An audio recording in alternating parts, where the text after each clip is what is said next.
They never talked to the owner of the dealership. That's why I was going back and forth with the chief. He's got to wait. Yes, that's what I said, and that's the one I care about, because that's the one that showed. Colleen, Are you if ready? you have a moment. Hi, Mickey. The meeting tonight is for the conduct of town business by the town board. The public is invited to participate at the items marked on the agenda, public comment. During that segment of the meeting, if you have a question or comment for the supervisor, please raise your hand and wait to be acknowledged. Please state your full name and limit your remarks to 3 minutes. Thank you for anticipated cooperation. Thank you very much. Welcome to our meeting, first meeting of the month. I'd like to start off with the Pledge of Allegiance, please. I pledge allegiance to the flag of the United States of America, and to the republic for which it stands, one nation, under God, indivisible, with liberty and justice for all. Please remain standing for a moment of silence for our brave men and women fighting all over the world for democracy and freedom.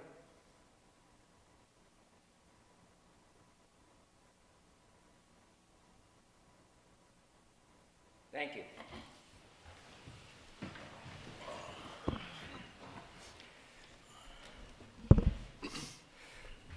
Okay. I'd like to have a motion to amend the agenda to add Resolution 38. I'll motion. Need a second? I'll second it. All in favor? Aye. Aye. Opposed? So moved. Item 4, motion to approve minutes from the February 25th, 2019 Town Board meeting. Motion. Need a second? I'll second it. All in favor? Aye. Opposed? So moved. Item 5, authorization to payment of bills in the amount of $66,039.76. Motion to pay the bills, gentlemen? Make a motion, pay the bills. Need a second? Second it. All in favor? Aye. Okay, so moved. Any comments on the agenda? Is that too loud? Am I loud? I feel rambunctious today. I don't know why. Anyhow. So we have a presentation. First presentation is Legislature Richard Gerentine on the special election for Ulster County Executive. Richard?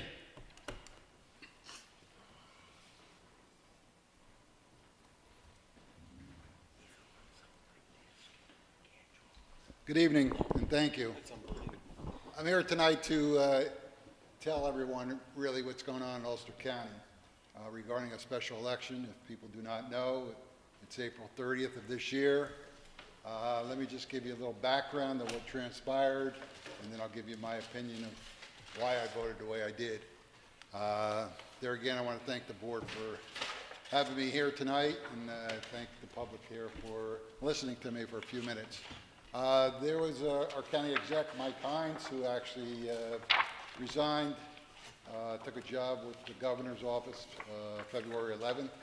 And in our charter, it's a very vague area that says that if it's 180 days before the November election, there should be a special election. Originally, everybody thought that was going to be called by the governor's office.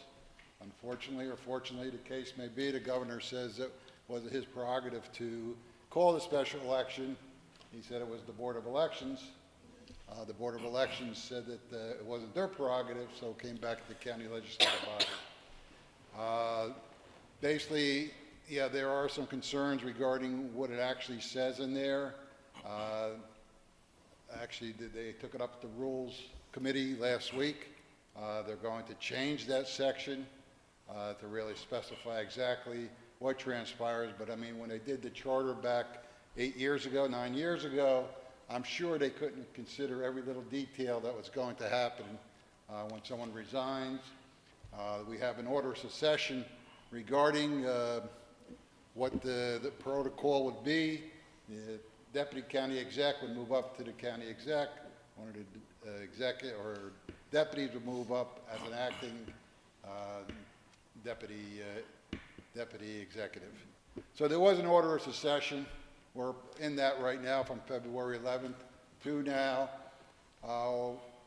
was totally against having a special election. Let me give you some of the reasons. First of all, it's financial.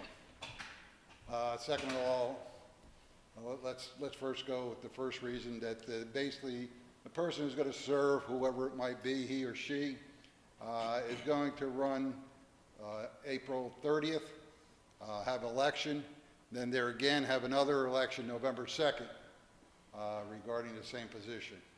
So that's basically 7+ months regarding having a county exec.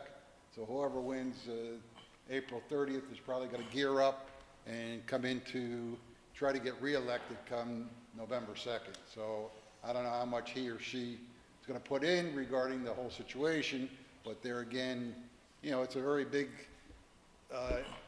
domain that you have to look after, and I think we're very qualified with the people that we have there. They've been there, especially the deputy who has moved up to the acting county exec, been there for 10 years. So I think we're in very, very good hands with that.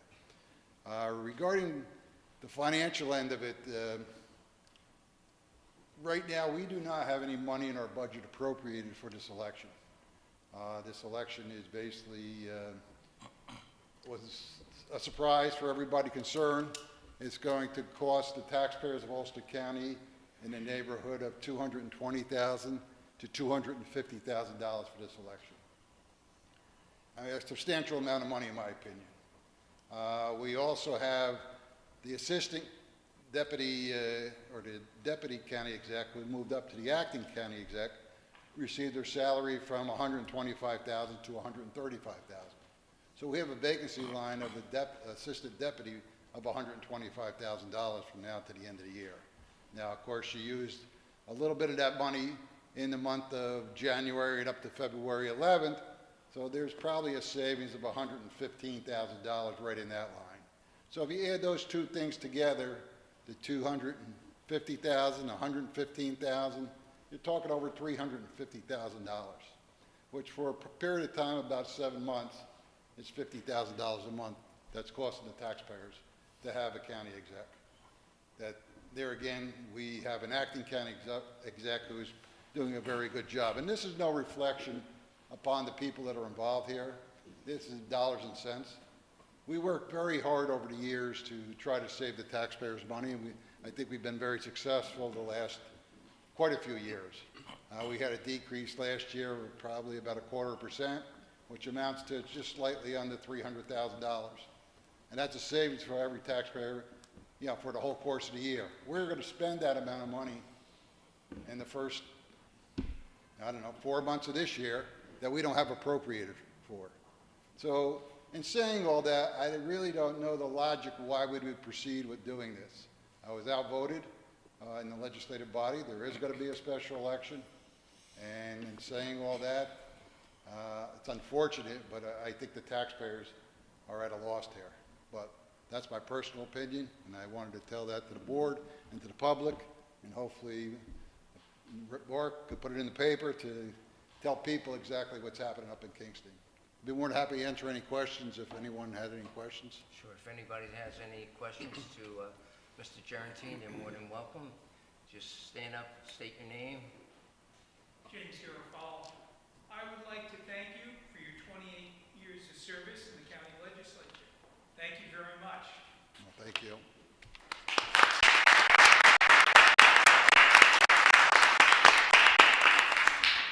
Well, I really wasn't going to say anything about it, but since you brought it up, and this wasn't staged by any means, but there again, I want to thank the public and my constituents for having the honor to serve them for the last 28 years as a county legislator and also 8 years with the town. It was a very pleasurable thing. I enjoyed it many times over. It was a very tough decision to proceed, but I'm still here representing Marlborough and Ulster County for the next 8 months. And I'll do the best I possibly could like I have in the past. And, you know, while I was there, I was pretty fortunate to be on, actually I was chairman for a period of time there too. I was 2.5 years being a chairman when the chairman was county exec and the county administrator all rolled up into one. It's a lot different than it is today, where there's a county exec and then there's a chairman of the legislative body. I was very fortunate to be on the Ways and Means Committee from my first year all the way up. I chaired it for numerous years. Very enjoyable, very satisfying to see that we can try to contain costs for the taxpayers of Ulster County. Hopefully my fellow legislators can do that in the future after I leave at the end of December 31st. But there again, I'd like to thank everybody that has supported me in the past, and I thought basically I have worked very hard for my constituents. So, any other questions? If not, thank you very much. Thank you. All right. Thank you for the input. Appreciate it, Rich. Thank you. So right now we have Dance Camera Energy do a presentation. Hi, just state your name. Good evening. My name is Bill Reed, and I'm the CEO of Dance Camera Energy and Supervisor Lanzetta. Thank you very much for giving us the opportunity to come and present what we're doing, hopefully briefly, and answer any questions that anybody has. We are your neighbor now, as you know, and we do provide a fairly material amount of taxes to the school system and hope to continue that for many, many years. Bill, do you prefer people asking questions as you go along or wait to the end? I think it's a small enough crowd. If somebody wants to ask a question as we go along, happy to answer it. Oh, that's great. Okay. So we have an existing plant on the Hudson River. It's very old. It's almost 3/4 of a century old. It was originally a coal plant, but now runs on natural gas. And while we currently only act as a peaker facility, we expect we're going to run significantly more when Indian Point is closed, half in 2020 and half in 2021. Our goal is, if we're to run more, we'd like to run more efficiently and with less impact on the environment. We currently take 11 hours to ramp up to be able to produce electricity if the state needs our electricity. The new facility would be able to run on a moment's notice. The manufacturer of the turbine says in less than 3 minutes, but but very, very quickly. What's more, we can ramp up to full capacity in less than an hour. We would be reducing emissions at our site by between 80 and 90%. I'll spend a minute more on that later on. We no longer would use the Hudson River for cooling. Currently, we use it to help cool and produce steam. And we're also carefully researching the possibility of putting battery storage on the site once the new plant is up and running. Can we have the next slide? This is the configuration. You can see the original plant on the right side. We've removed some of the buildings. The new plant will have a much smaller footprint. Number 1 and number 2, which is the combustion turbine and the heat recovery steam generator, will produce more power than the entire building on the right does today. So very efficient. You can see we've also moved it back on the site, so it's well out of the 500-year flood zone. And we'll be removing stacks and otherwise cleaning up the site to be as pristine as possible. For the next slide. This is from looking from the west. One of the things it points out is that there's a lot of existing infrastructure in place, rail, road, transmission. You can see the substation on the back of the older turbine building. The river is there. We can use that to offload equipment, et cetera. Part of our goal when we build this new facility is to disrupt the local community as little as possible. What building is the batteries? So the building there on the left is where the existing turbines are. There's 4 turbines in there now. When we build the new one, we will decommission that. It's 2 million square feet. 2 million square feet. 2 million square feet under roof. So it's perfect to put batteries. As you can see, the substation is literally through the wall. So we don't need any new transmission or anything. And as you may know, the state is working through how batteries would work in the market system and how they would be regulated. And we hope within the next 2 or 3 years that that'll make some sense. So how many kilowatts would that produce if the technology was there? So if the technology was there, what we're talking about is installing 1,000 megawatts of battery, which is more than half of what the state currently is trying to install, and maybe a third of what they ultimately hope to install. So It would be a very significant renewable resource right here. On the next slide, this is the aerial slide, the Google Earth slide. Just a couple of things to reiterate. The plant already exists. It's been operating for 75 years. All the infrastructure is in place. The transmission towers are in place. The pipeline is in place. The roads are there. We will not need to build anything new except in that small portion of the lower part of our site right now. So we don't have to put a new pipeline through the river or build new towers or anything. It's already there. The work that will be done on this site, we've been working closely with the unions. We've insisted that the jobs be 100% sourced locally if possible. So we hope that this is a real boon to the town of Marlborough and all the surrounding areas. When we're constructing the site, the new facility, there'll be over 400 construction jobs for up to 3 years. Just a few other points. The existing facility, as I mentioned, takes 11 hours to start. It's much less efficient, uses the Hudson River, produces a quite high electricity cost. It's a 1955 Oldsmobile 88. If you think about the gas mileage you got back then, this is equivalent. And it has a great deal of difficulty supporting the new grid, the new renewable grid. The new one will be a fast starter, reduces emissions dramatically, requires less than 50% the natural gas of the existing plant. We won't need new pipelines. There's plenty of capacity on the Central Hudson line now. No river use, much lower cost of electricity, which is good for residences and businesses, and it will be able to back up renewables much better. On the next slide, you can see the difference in emissions. On the left is what our permit allows us to do now, and on the right is what an identical machine that we're installing does. We're studying the exact emissions for this area, but as you can see, if you look on the right, the numbers on the right, there's a 95% reduction in nitrous oxide emissions, 88% reduction in carbon dioxide emissions, 85% in volatile organic compounds, 75% reduction in particulate, 47% reduction in the cost of producing an electron, and then a 40% reduction in CO2 emissions from the existing plant. So dramatically better, plus no use of river water. Now, we're excited because we're building a plant that would work very well with a renewable grid, with its intermittency and its need to be backed up. I don't know how long we would run a lot if we had a renewable grid, but nonetheless, we would be providing a technology that's very supportive. If we can go back to slide 9. Yes. On the left, you see what the composition of the generation stack in New York State was in 2006, and what you can see it is now.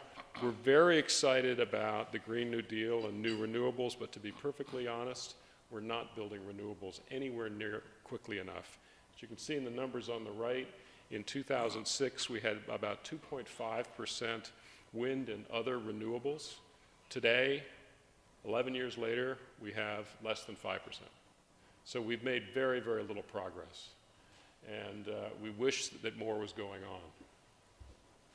on. On slide 10, we just wanted to talk a little bit about some of the challenges in wind and solar renewables. Two I want to point out. One is they're very intermittent. They run when the wind blows. They're terrific, or when the sun shines. But when they aren't, then they just sit there and produce nothing. And New York ISO estimates that wind, as you can see on the upper right, has a capacity utilization of about 26% in New York State. So about a quarter of the time they're running. Solar is much less. In fact, solar is not very feasible economically. Not a surprise, we're in the Northeast. It's not Arizona. What that basically means is only about a quarter of the time can you count on a renewable to produce electricity.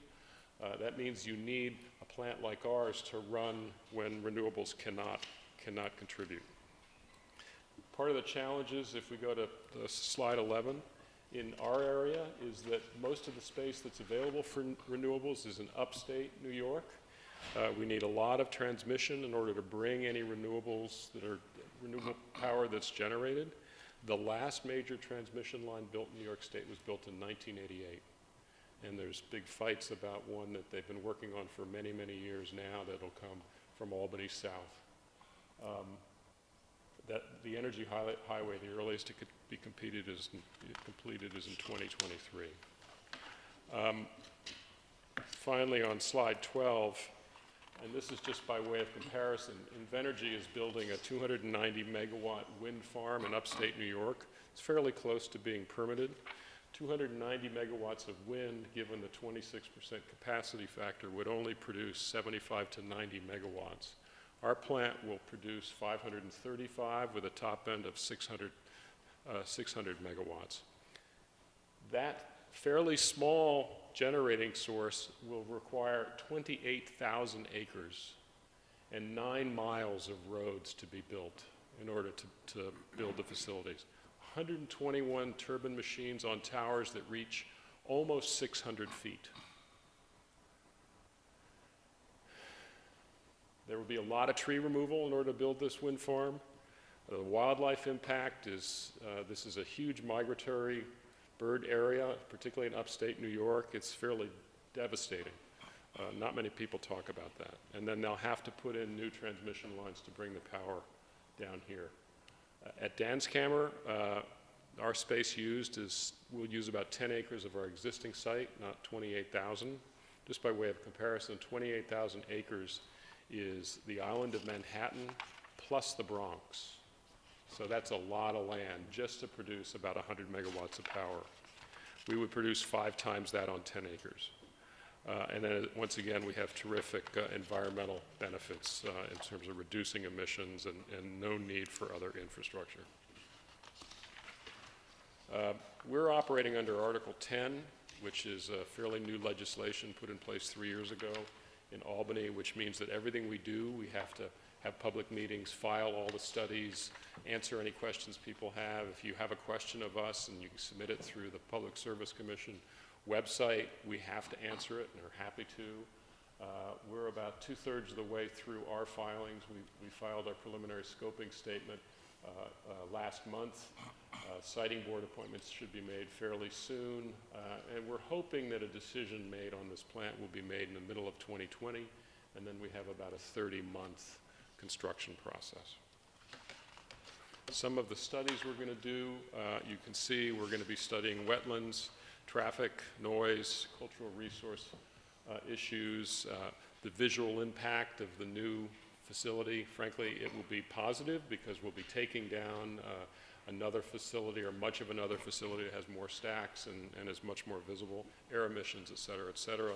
These will all be publicly available, and we'll have public hearings explaining on what the conclusions are of independent analysis on all these issues. My guess is you will be very interested in how this impacts traffic and other of these issues, and especially the economics. Now, I know an issue that's very important in Marlborough is the pilot agreement. We currently operate under a pilot agreement. It began in 2015, was negotiated in 2014, and continues through the middle of 2021. We also have, it also governs the town of Newburgh. We started paying $1.5 million under the pilot agreement, most of which came to the Marlborough School District, and it's increased based on the town of Newburgh's tax levy increases. We also have a $200,000 a year community benefit agreement with the town, as well as a community benefit agreement that's based on production with the school district. If you look at the next slide, you can see that what this has done cumulatively for Marlborough is we've paid over $7 million in the last 3 years to the benefit of the schools. Right now, we're paying about $1.7 million a year. We pay an incremental couple of about $1.3 million to Newburgh and the county, for a total on an annual basis of about $2.3 million. One of the key elements for us is all of this goes away if the plant is either shut down for environmental reasons or is retired for economic reasons. When we build this new facility, the town will be able to depend on the taxes from this facility for 25, 30 years. And what we're hoping to do is to negotiate an extension of our current agreement so that we can count on it and help raise the money against what the numbers are, and you can count on it because you know that money will be coming in for a long period of time. You can see those issues on the next slide. We're hoping to have something that's about 20 years long.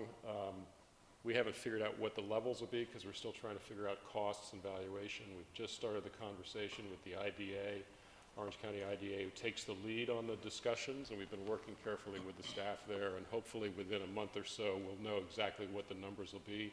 I know that the numbers for Marlborough will be going up, and maybe materially, and there'll be something you can count on for a long period of time. We also need to put in a community benefit agreement with Marlborough that's better than the generation one we have, so that there's real dollars there, such as they are in Newburgh, that you can count on. And as we know here, a couple of $100,000 a year can make a big, big difference at the local level. Finally, our ultimate goal here is, as an existing member of this community, is to be a good citizen, is to get along well with our neighbors, to solicit input from everybody, answer any questions they may have. We know we have a positive economic impact on the region, both from taxes and jobs. We want that to continue. And we're very happy to try to be your partner in putting something in place that is much better for the electricity system in this region and is much better for the economics of both Marlborough and Newburgh. So I'm happy to answer any questions anyone has. If any questions, just stand up and state your name for the record. Hi. My name is Vicki Simonovsky. Pleased to meet you. How many employees are presently working at the Vance Hammer plants? So we currently have 41 employees there.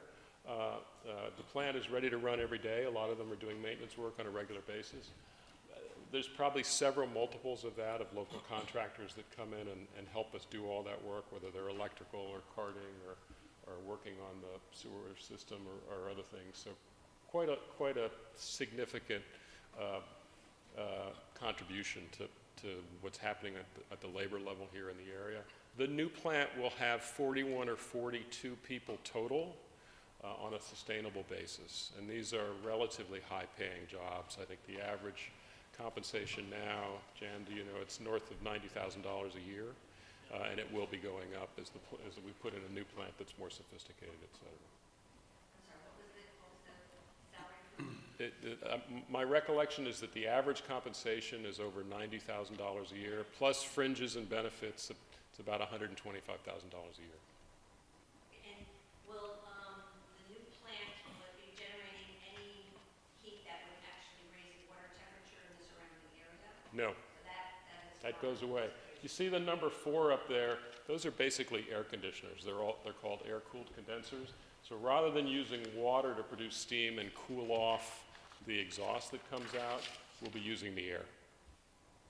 That's a new technology. It's relatively expensive. It's been introduced in the last 5 or 10 years, but it helps us produce a facility that's much more environmentally supportive. Right now, the water that comes in at the river temperature, goes out, it's clean, but it is warmer having run through the facility. And it's going to run only on natural gas? Natural gas. Not fracked gas? Well, most gas they use the fracking technique in oil, incidentally, for our gasoline.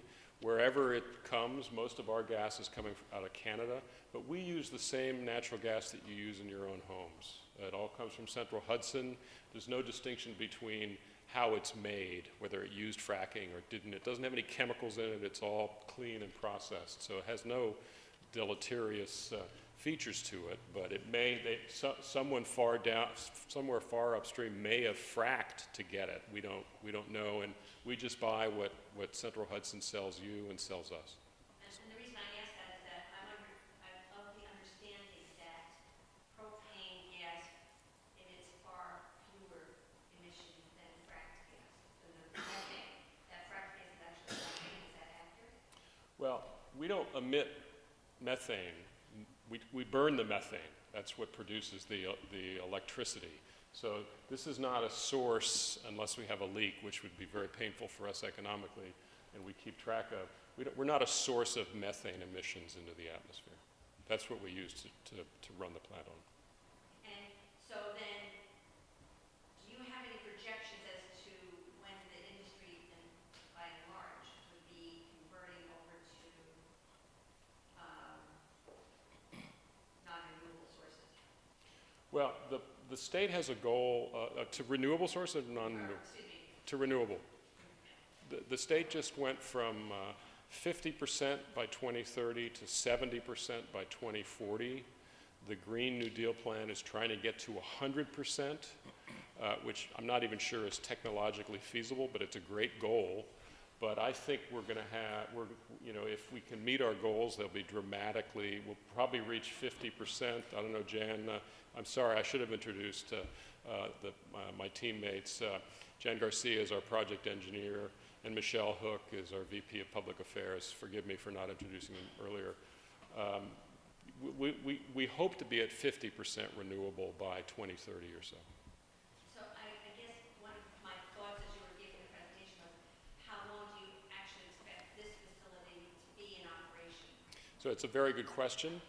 Most of the plants around us are very old, and we would be more efficient, so they would shut down and we would run much less as renewables run. Renewables have zero marginal costs, so they always run. If you can get electricity from a renewable facility, it will run. So what will happen to this plant is until we get to that point, it should run 60 or 70% of the time, but as we get more renewables, that percentage will fall, and it'll just sit in reserve and be available to run to back up renewables. So, I mean, would you say that you expect the lifetime of this would be like 50 years, 60 years, 100 years? Well, my guess is it's between 20 and 30 years. And the economic lifetime, 20 years. It will not be economic once we have a 100% renewable grid. And is Dan Scammer, Dynegy doing anything, what can you tell us if you're doing anything to get towards that goal other than this? Well, we're not owned by Dynegy anymore. It's a standalone entity. It's owned by local investors. I grew up in Hudson Valley and Westchester myself. So we think we need this facility in order to have more renewables on the grid because of the intermittency of renewables when the wind doesn't blow, et cetera.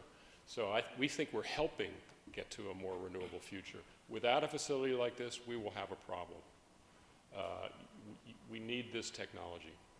And one way or another, if we want to have a renewable grid, we have to have plants that start very quickly and can stop very quickly. And I'm going to put the horse way before the cart on this one.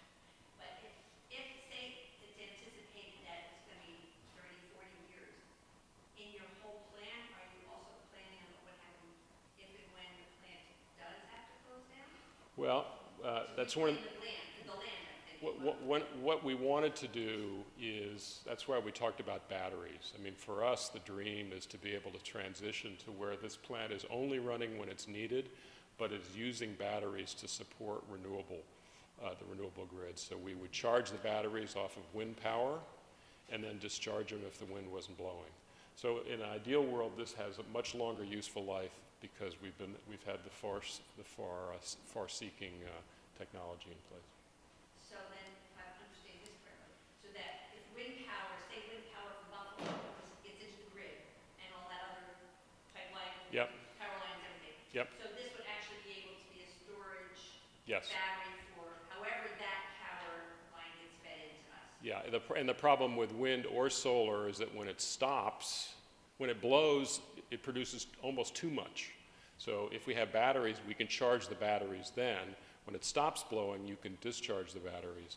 The current New York State proposal for battery time would be 4 hours in order to qualify as a battery facility. So for the next, for those 4 hours, you would have plenty of electricity. Thank you very much. You've given me a lot of very, very helpful information to help me decide on this issue. Thank you. Thank you. Yeah, Rich? Sorry, Mark. Just a couple of questions. sure.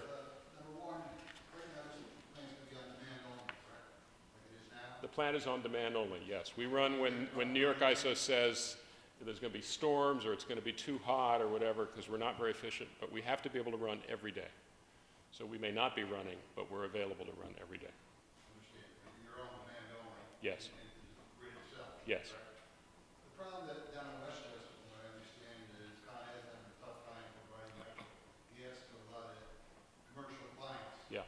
I mean, that's really caused by a lot of decisions that are made remotely at the moment. Right. Unfortunately, how would you be able to help that situation, or can you help that situation if you were up and running? Well, I think a significant portion of our power goes south. I know Indian Point, it's always been claimed that a lot of the power from Indian Point was exported to Westchester and Point South.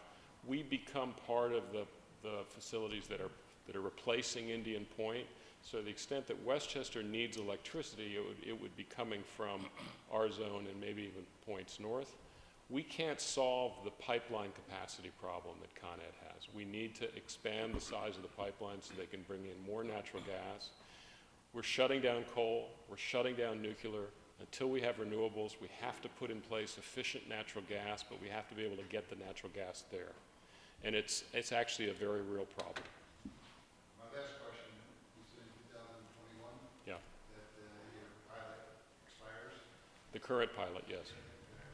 So if you're not able to get a pilot that goes beyond 2021, there's a possibility that the plant might close down anyway, and that you won't be producing any power whatsoever. It's a significant financial item for us, just as it is for any home. Your property taxes are a very, very big part of your budget. So that's one of the reasons we really want to have certainty and know what it is. And the only thing I would suggest to you and your company is the fact that if it is going to be a pilot, and it's going to be very beneficial to the town of Marlborough school district. Yeah. And if you plan on giving anything to the town itself as a host community in any way, I mean, if that's part of your idea. It is. You mentioned that. It is. But maybe you can make those numbers public and have public hearings regarding those numbers. I think the people, the residents of town of Marlborough will be a little more comfortable with what they're going to get and how much they're going to get for how long.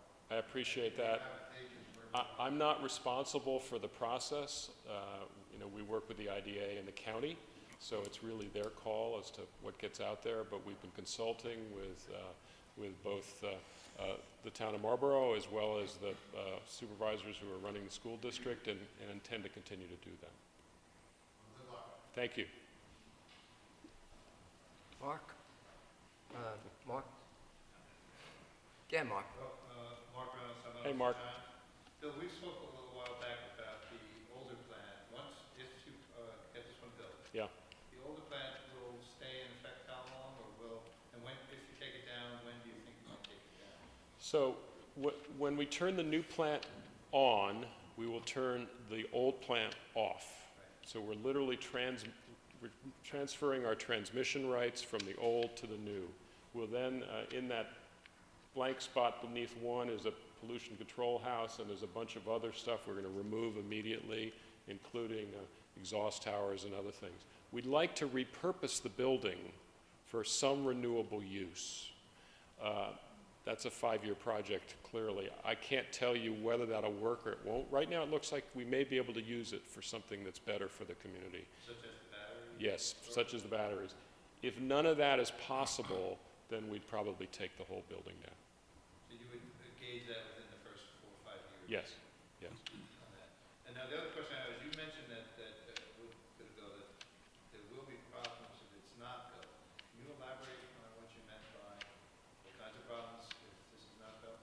Well, if we really push renewable development and it has an intermittency, if we can't step in quickly to back up, you'll turn on your air conditioning and it won't go on, literally, because renewables only run about 25% of the time. So you need to be able to have a backup battery or a backup power plant that can go like that. And that's where we'll have problems. Just as Westchester is having problems with using more and more gas and not being able to hook up new businesses and residents to the gas system, we would have an electrical shortage problem in the lower Hudson Valley unless we can build new technology plants. You define lower Hudson Valley by where to where? Well, from what I understand, south of Albany to the Westchester, really the Westchester border. Yeah. Does that fair enough? James? James Garofalo. Looking at your slides of the emissions were much lower per kilowatt hour. Yes.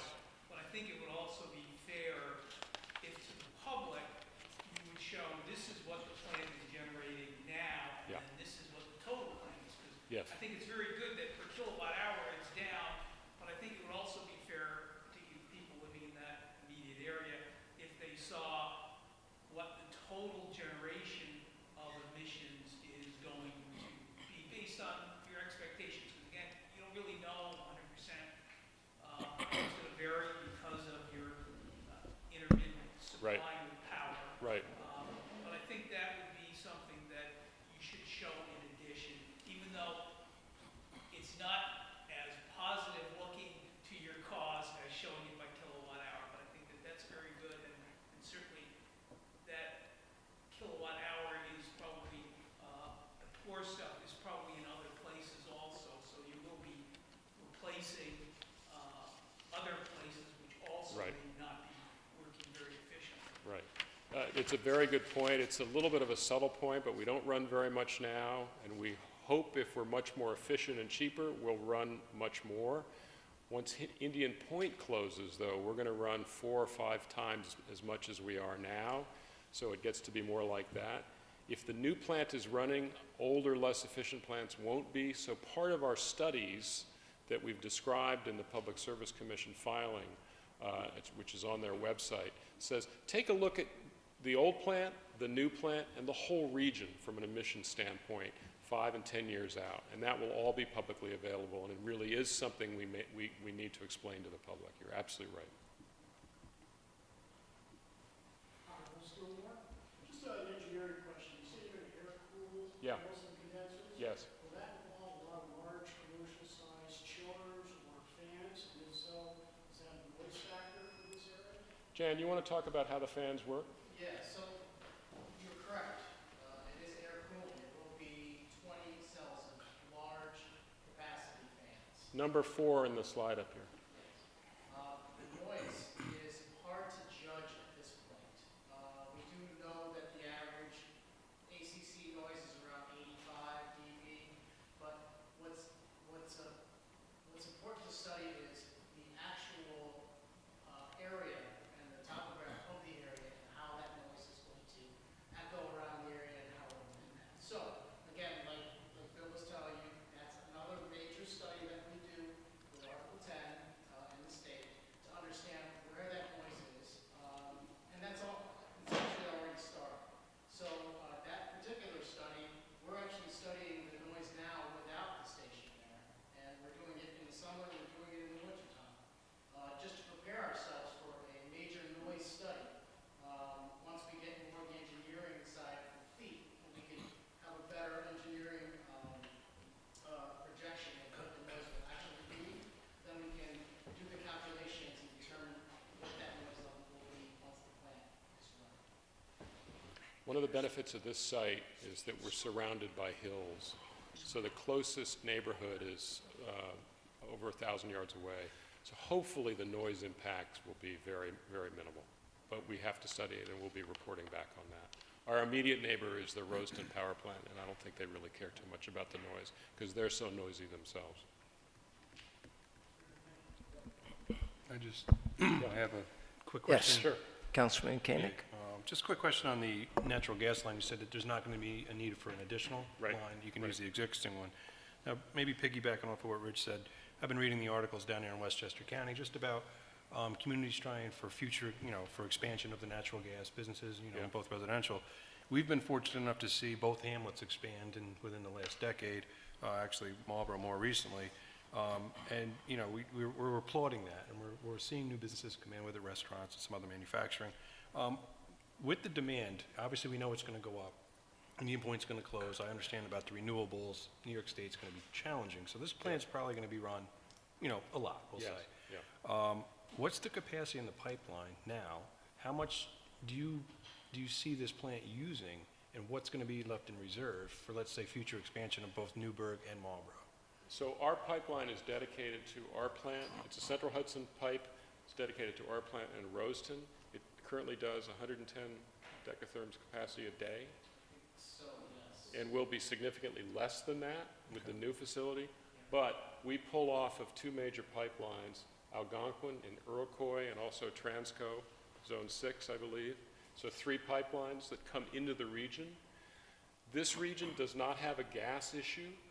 Connecticut has a gas issue, and Westchester and New York City will have a gas issue because the gas is coming west to east, so we get it first.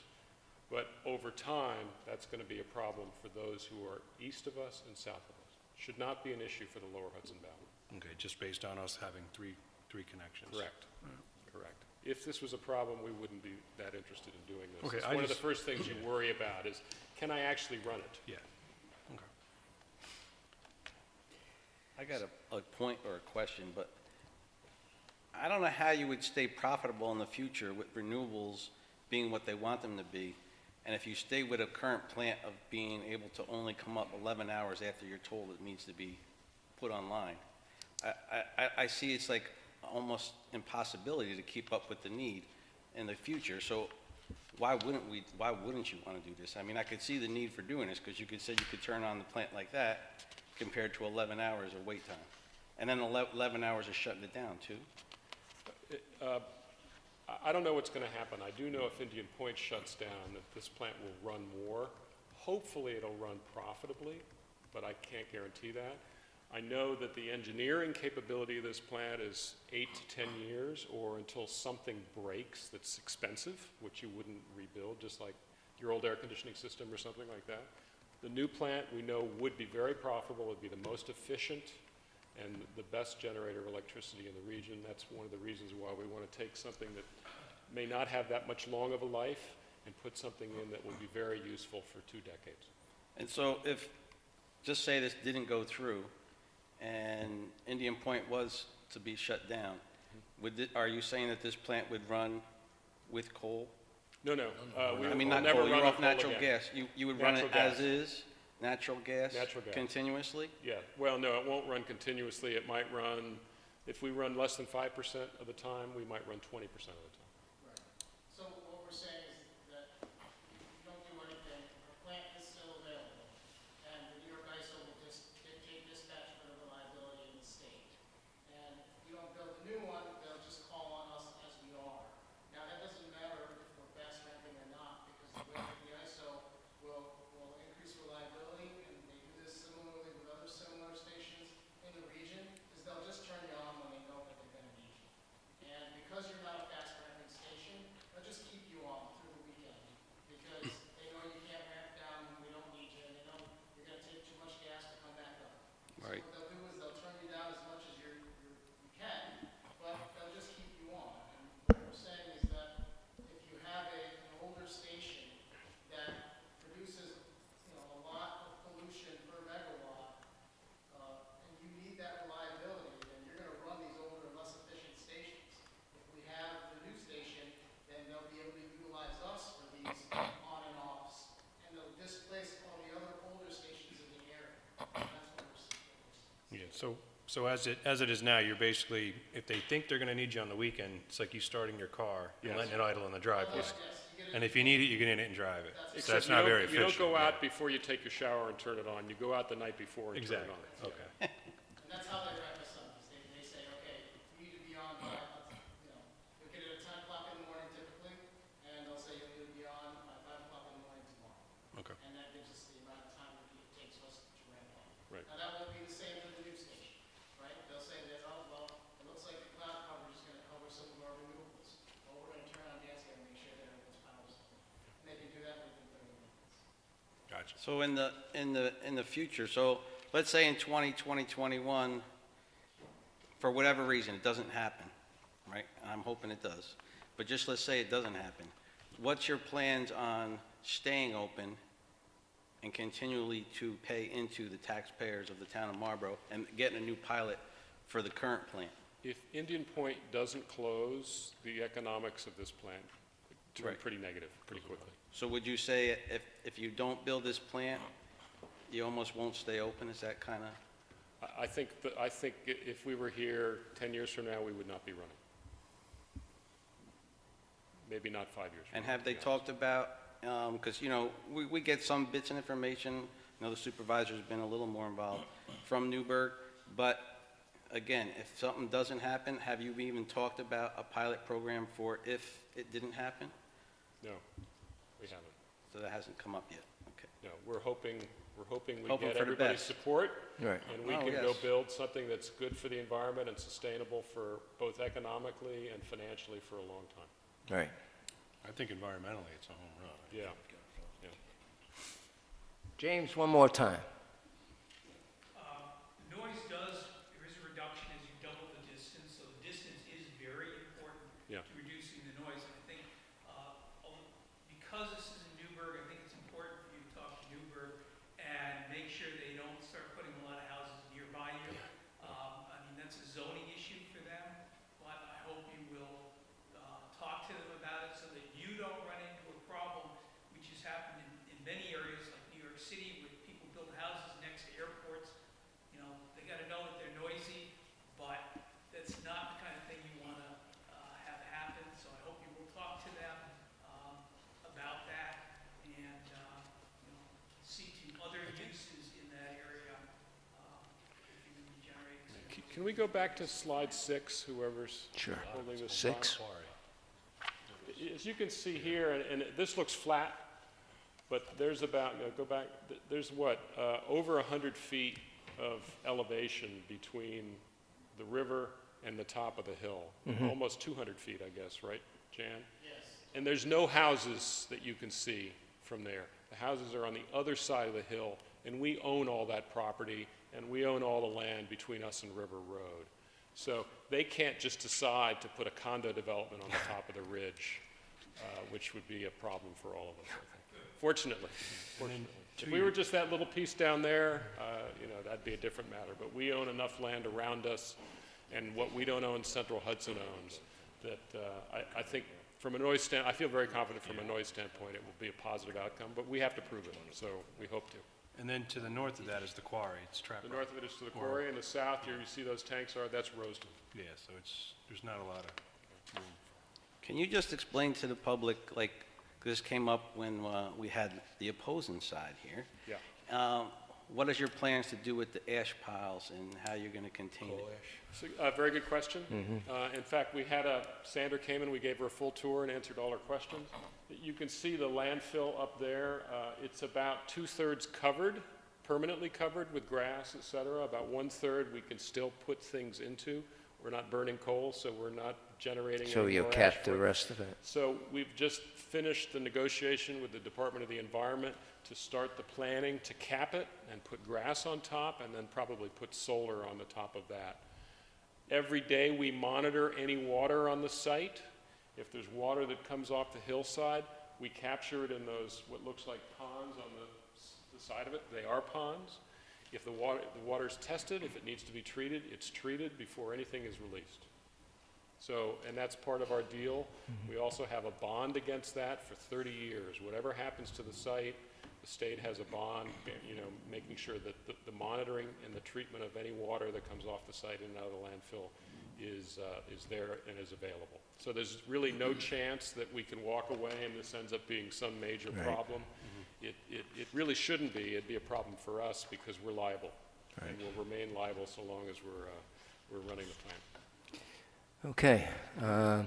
Charlie, did you want the last question? Yeah, my question, I think is a real good idea. I was just wondering, since you're improving your site location, does that mean that you're going to be improving your paying more taxes to the community? This is not a negotiation, but I am highly confident. I'm highly confident, and I've been authorized by my VP of Public Affairs to say this, that there will be a material increase in the taxes to the community coming from this site. I'm just saying that you're making the assessment better with this increase. Correct. And there's no exemptions that you're not going to pay, you won't be exempt from certain taxes? They're going for a pilot, so. Well, the pilot puts everything in one agreement and covers mortgage tax and sales tax and other property tax, but it'll all be there in one agreement, and hopefully the town can count on that money for a long time. Well, you know that Orange County, we're not responsible for the IDA, so Gil as the responsible for the town of Newburgh. But our relationship with Gil is much better. The two supervisors get along. But I would ask you if there was any room for the town of Marlborough. As you know, John DeMarco, myself, and Howard Baker have been in a lot of meetings and stuff. So we know we don't have that much say, but we want to be at the table for our constituents in the town of Marlborough and make sure that everything is, that we're just at the table so we can have some input. Michelle, you want to talk about what we've asked the town to give us and what we're looking through and considering on the community support arrangement? This town or the town of Newburgh? This town. Yeah, would you come up to the microphone? So.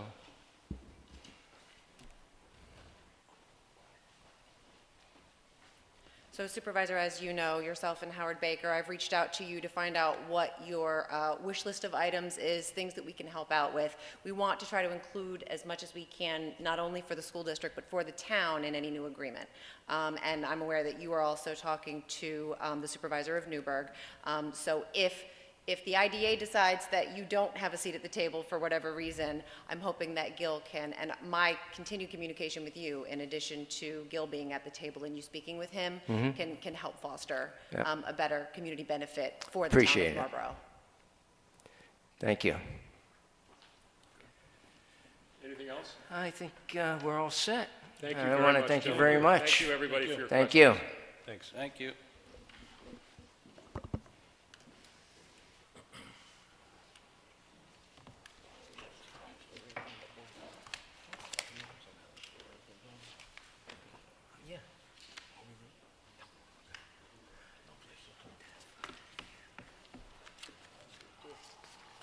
Oh, yeah, but that's that resolution that Howard did. Yeah. Michelle, you want your bill? For the papers? That's the bill they paid for all this. I don't know if you need that, but. You want us to pay for it? You want to pay for it? Oh, and here's your, You want your stick? you want your stick. Thank you very much. Thank you. Appreciate it.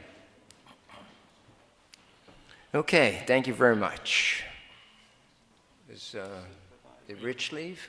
He's right there. Rich, thank you very much. Thank you for Thank you, the Rich. Thanks, Rick. enjoy your retirement when it comes. Let's keep this, Uh, let's keep it moving. Okay, and we're going to do the report of departments and boards. So the first one is the supervisor's report. Attended the Ulster County Transportation Council Policy Committee meeting at the Marlborough Town Rosendale Town Hall. Met with representatives of Chestnut Petroleum and New York State DOT at local office in Kingston. Met with town engineer Dennis Larios, water superintendent Charlie Maggio, water management Mr. Falco, and Councilman Koenig at the Marlborough Sewer Plant to discuss improvements. This is what Alan's been asking all along, and so we finally got Dennis and Mr. Falco to show us the plant. I met with John DeMarco and Councilman Baker to discuss updates on meetings with the Marlborough Central School District representatives and Town of Newburgh regarding potential impacts of the Scammer project. I had a telephone conference with Councilman Baker and Rosemary Wine to discuss the Milton train station park. I met with Town Engineer Phil Bell to discuss layout of Tomvac building improvements. Met with Councilman Corcoran at Town Vac to go over procedures for entrance into the Tomvac building. Worked out really great, right, Scott? Yep. As you know, we changed the locks, and but that seems to be working out very well for the people that are using it. Also, would like to say that I attended, thanks to the board, we did a Pride of Marlborough commendation for Dr. Samuel Shanker. And it says, whereas Dr. Shanker, as a member of the Marlborough Milton Lions Club, has used his service to provide charitable care for citizens in need, and by his altruistic actions improve the quality of life for our community members. Be it resolved that the town of Marlborough is pleased to bestow this honor with sincere appreciation. And he also received from the Lions the Melvin Award, which is a very prestigious award. So he thanked us, and just want to let the board know that happened. So, next. I could read Tommy's, he's not gonna. Building inspector? I could read it. He's Yeah. not gonna- Building inspector monthly report for February 2019, certificate of occupancy 8, request for information 14, building extension 6, fire inspections 2, stop work order 1, order to remedy 9, complaints 31, burn permits issued 8, building permits 15, 3 one-families, 2 electrical generators, 1 demolition, 1 tank installation or removal, 1 pool or hot tub, 1 shed, 1 barn, 3 additions and renovations, 1 deck stairs, 1 solar panel. Estimated cost of building, $962,026. Certificate of occupancy, $1,300. Request for information, $1,400. Building extensions, $1,133.50. Building permits, $4,363.66. Fire inspection fees, $50. ZBA escrow fees, $2,000. Burn permit fees, $20. For a total monthly receipts of $10,267.16. Total miles, 1,224. Total gas usage, 68 gallons. Thank you, Colleen. You're welcome. So if anybody really would like a hard copy, you could go to our website and you could print it on your printer, and you could really study it, really analyze it, knock yourself out. Yeah. So the Trying police to department. Save paper. Town board of the town of Marlborough, Chief Kokoza. Hold on one second. I just want to say the reason the chief isn't here, he had a very important birthday party to go to, his daughter's 1-year birthday party, so who's going to miss that, right? Yep. Okay, Ed. Can I go? You can. Okay. Town of Board, Town of Marlborough, Chief Kokoza. Activity summary for the month of February 2019. Person injury 6, fatal 0, property damage 17, report not required 5. Summons is issued. Vehicle and traffic 55, parking 25. Complaint activity, total blotter entries 291, total arrests 11. Total phone calls 1,789. Police department hours, payroll, the full-time, part-time, all that is see attached. Part-time dispatchers overtime 24. And police mileage 13,424 miles. Any questions? I don't have the answer, but you can ask me anyway. Alan, you like to do the highway superintendent, Yeah. please? Yep. All right. Highway Superintendent Monthly Report for February 2019. Roads, we continue cold patch patrols as needed. With excessive changes in the weather, we are having problem with potholes this year. We have our new mulcher out mowing the roadsides for better sight distance. We washed out the bodies of our big trucks this month. We also pulled all the sanders and checked the bearings and adjusted the chains. We cleaned out ditch lines on New Road, Mahoney Road, and Mount Zion Road. We installed 60 feet of new pipe on Peach Lane. Water Department. We assisted Water Department with a water main break on 211, which I believe was again on Milton Turnpike. No, this is a different one? All right, there's another one in there. Snow and ice. We continue plowing, salting town property, parking lots such as the landfill, town back, municipal parking lots, train station, etc. On 2/6, we pre-treated for a forecasted ice storm that never materialized. On 2/11, we had a forecast of 3 to 8 inches, but had mostly freezing rain on top of the snowfall. This started around 9 a.m. and lasted to 10 p.m. On 2/17, we had a forecast for 2 to 5 inches with freezing rain mixed.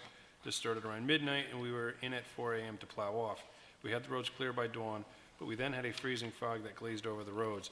We had to sand salt until 10 a.m. When the sun came out, we were able to leave. On 2/20, we had snow that turned into freezing rain all night, and we plowed this off around 4 a.m. when it stopped icing. We had 1 to 2 inches of snow and a lot of ice on top of it. On 227, we pre-treated for a snowstorm and came in at 4 a.m. to plow off and salt our roads. We had 1 to 3 inches around the town. These continual ice storms are very expensive to deal with. Fuel usage, gas 419.977 gallons, diesel 1,642.310 gallons. Respectfully submitted, Gail Apper Sr.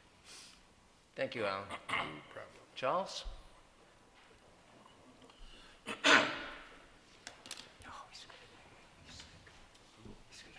Good evening. Monthly report for February. Water consumption totaled 14 million gallons during the month, which is a daily usage of 500,000 per day. Compared to last month, which we were at 14.2 million gallons for the month, which is a daily usage of 458,000, compared to a year ago, which we were at 12.7 million, which is a daily usage of 453,000. Summary for the month, we repaired an 8-inch water main on Old Indian in Milton with the help of the Highway Department. The hydrants, we removed snow away from the hydrants. Curb boxes, we had to repair curb boxes on Grant Street. Bills went out. Bills had to be alleviated. Calls for high bills mostly because of the increase in Marlborough water sewer rates. If anyone has any questions, feel free to give us a call. And now the town is making time for online bill paying. That's what we have available now for bills.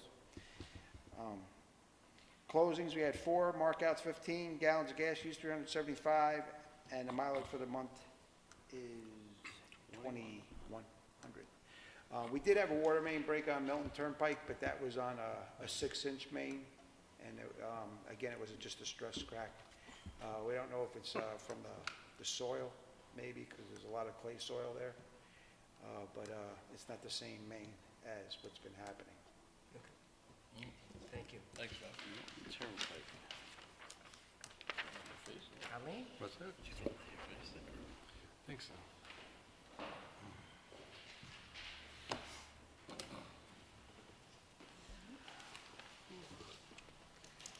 Town Clerk, monthly report for February 2019. Burn permits, 1 for $45. Conservation, 1 for $1.38. Dog licenses, 26 for a total of $145. Water service, 3 for $3,150. Transfer station permits, 11 for $595. Punch cards, 21 for $925. Building department fees, 1 for $4,835.76. Fire fees, 1 for $600. Zumba, 1 for $150. Accident reports, 19 for $95. Certified copies, 4 for $260. FOIL requests, 2 for $2.25. Park fees, 1 for $300, for a grand total of $11,104.39. Thank you, Colleen. You're welcome.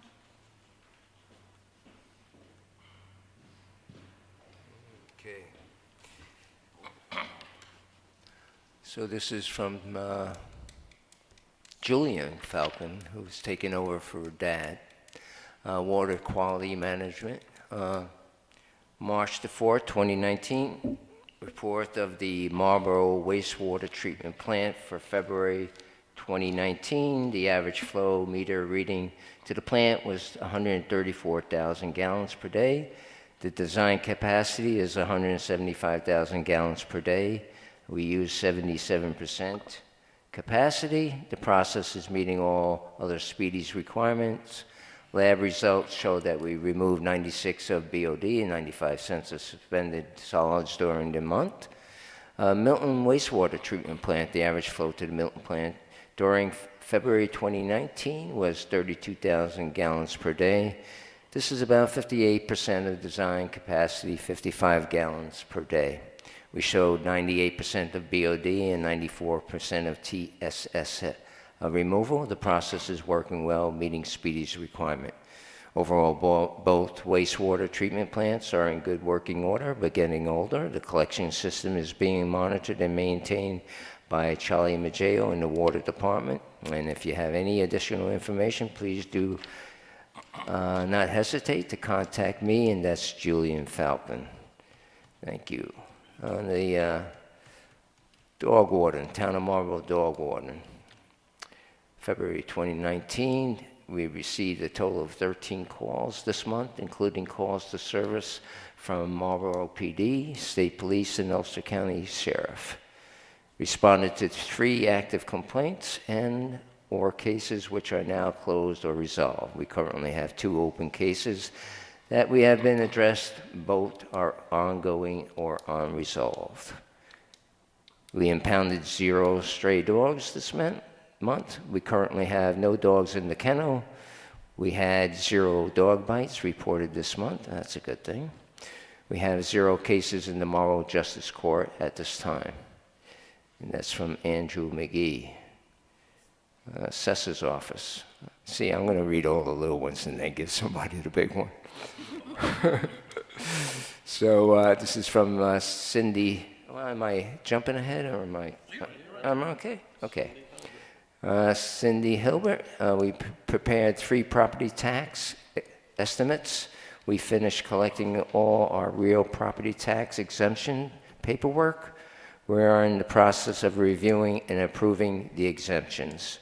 We are continuing to review our new construction and sales record for 2019 assessment roll.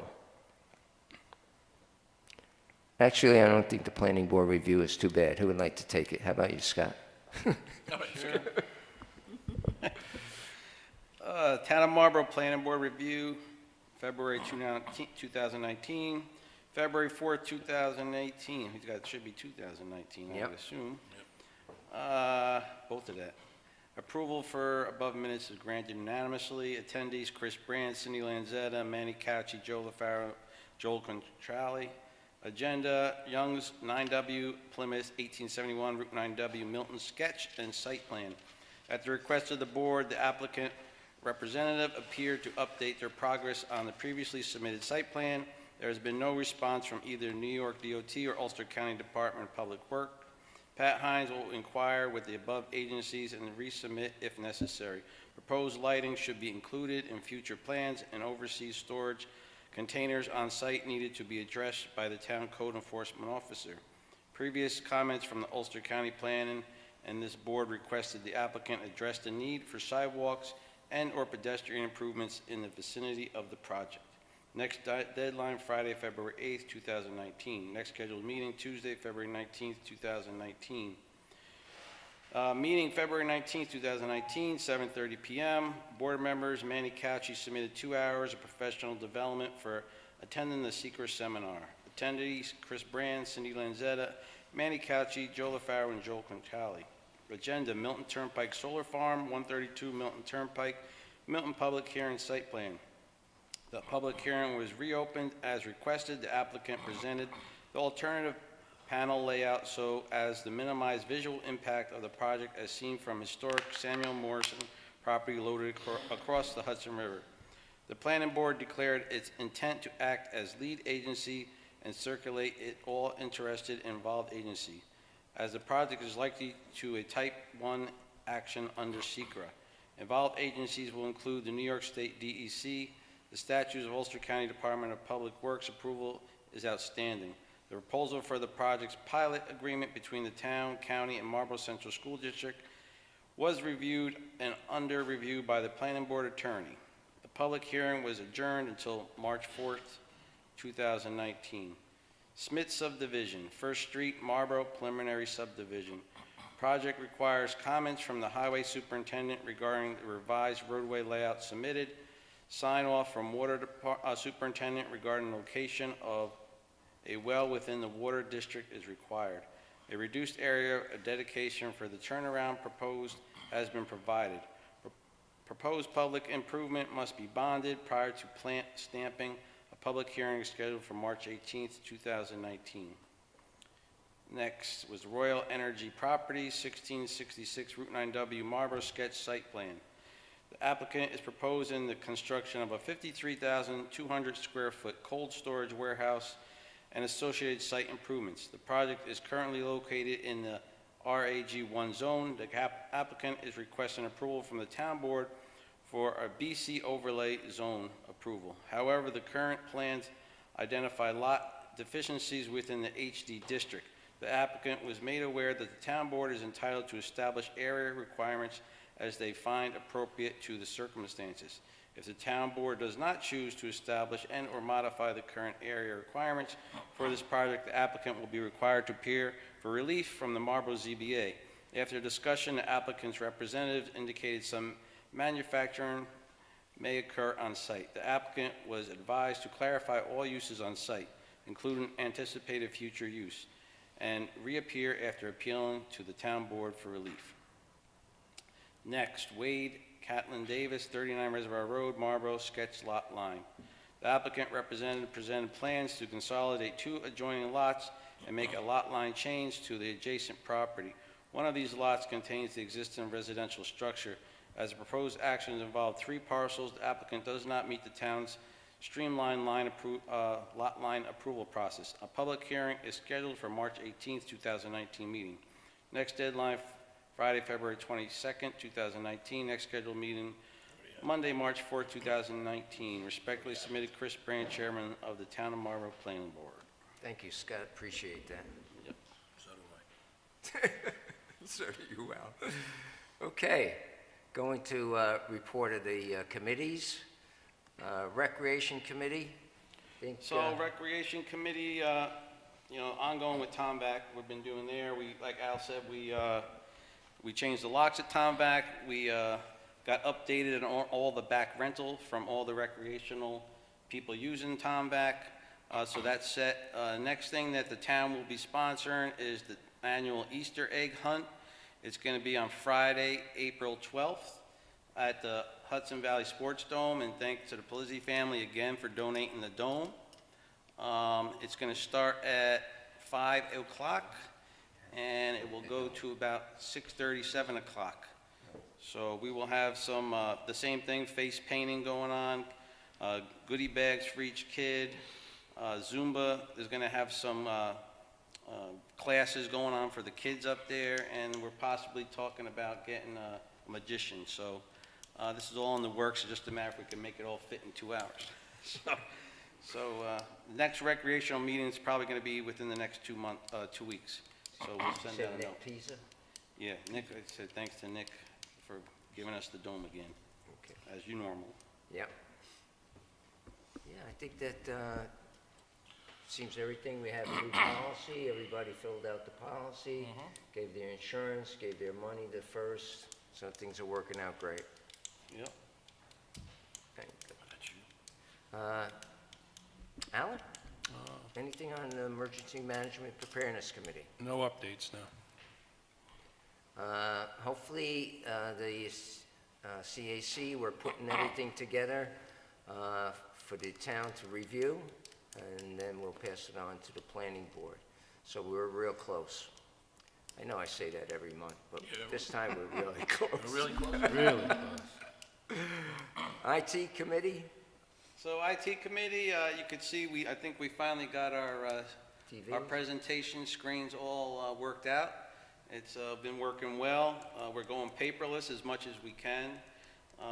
That was our goal for this year, and I think we achieved it so far. On top of that, we had our annual IT meeting last month, and we went over a bunch of needs for each department. We met with Time Warner Cable. Danny's been working with up at the Highway Department. Charlie, I think, also in the Water Department, is at least trying to get the internet service a little better. And we did straighten out the issue with the gas tanks and the meter reading. They had to replace a whole motherboard on the tanks up there, and now they're getting the proper reading. So we're moving forward on our yearly plan, put it that way. So, Milton Train Station Foundation, I guess we got a guest tonight. Stuart Sherm, come on up. Sherm came in, he's never got out. Just a quick report. As some of you know, or as most of you know, as most of you know, the project originally was undertaken by volunteers. Most of the work was done by volunteers. The volunteers are pretty well done with their work. We did, however, build a workbench, and the workbench we're going to repurpose as a model train table. We actually got the materials in over the last several days, and what we're kind of hoping to do, because it's a good size table, it's 4 by 12, and what we're kind of hoping to do is when we have a model railroad, it will make the place a little more attractive as a venue, it'll attract kids, and it'll just be a positive thing. Lots of restored railroad stations actually have model railroads, and now we're going to have one as well. Okay. That's good. Nice. Thank you, Sharon. Thank you, Sharon. Milton Landing Citizens Committee? Basically, I don't think we've met, right? We have another meeting, we have to schedule another meeting, obviously. The cleanup's coming, so I'll probably just keep your eyes out for Facebook on that. We'll probably make the announcement, but our spring cleaning will be right around the corner, so. We have not met with the Marlborough Hamlet Economic Development Committee. Michelle Our chairman Durant has left, right? been very busy and has to, she sent a nice letter to step down. I want to thank her for all the years of her devotion as doing that, being the chairperson at that committee. So I guess we have to reestablish another person, maybe, hopefully, and get that going again. I nominate John. Yeah, I do too. All right, John DeMarco. Here you go. I haven't heard anything about Meet Me in Marlborough, Ed? They did send us an email on what upcoming events and stuff. Okay. I have it on my phone here. That's passed, but I'm gonna get up to date here. 311's Lego Club, 4 to 5 Lego Club at the Sour Hole Library, free library. Also on the, that passed already, that passed. And today's the 10th, so that's gone. That was the Milton Breakfast. 314 Classic Storybook Illustration. Explore styles of classic picture books and create art using the techniques of well-loved illustrators, instructor Carissa Appler, Marlborough School of Art Education. And let's see, the 14th to 17th, I have a benefit for Kirky's Deli. I guess it's 14th, 15th, and 16th, St. Patty's Day there, and we'll be making soda bread at the Presbyterian Church in Marlborough. Sales will be available Thursday, the 14th, at the Presbyterian Church in Kirky's Deli parking lot, Sunday, 8 to be determined how long. Thank you. And 16th, Marlborough Middle School Drama presents Shrek the Musical. This drama kids have been working hard. What? Working hard. Come out a fun show. Tickets are $10 adults, $5 for children. And then the 17th is the Irish whiskey pairing dinner at the Buttermilk Falls. And then the Lego Club's meeting again on the 18th. 21st, Marlborough High School Drama Club will present musical Mary Poppins.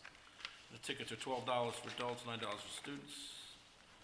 And the last thing is, 323 is 2019 Retro Vinyl Night.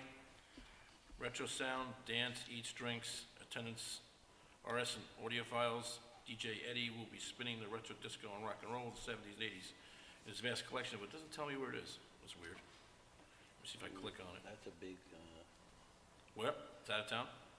I don't know. It doesn't say where it's from, I don't know. Do you know the website to Meet Me in Marlborough that you could advertise? I could get it to you. Okay. I mean, you may want to I can give it to you. mention it.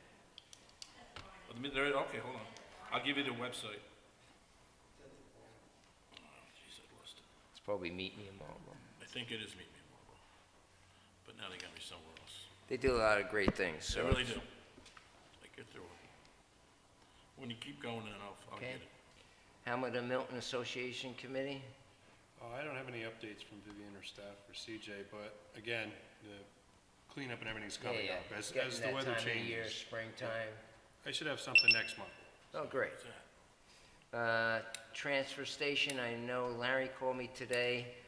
He has something for Howard about the tires. I really didn't get it all, but as soon as Howard comes back, he's trying to email us with how much it would cost, but something about his AOL wasn't working, so hopefully we'll get that data. And the Meet Me in Marlborough, it's just Meet Me in Marlborough. Okay. That's it. They give you all the community every month. Okay, let's go to old business. Plans for Tomvac. Myself and Scott, we met with Phil Bell Engineering. He gave a proposal. Yep. And, Here's your proposal. I didn't have time to So print it. we talked about this in emails, conversation with the board, right, guys? Mm-hmm. So, like Al said, we met today with Phil. We went over all the proposed things that the TOMVAC committee members requested of us. And we're at the phase where we need to get engineering involved. And here's Phil's proposal. And it's an estimate for $4,000. So Would you like to make that motion? I will make that motion based on all our conversations and this estimate to approve the $4,000 for Phil Bell's report.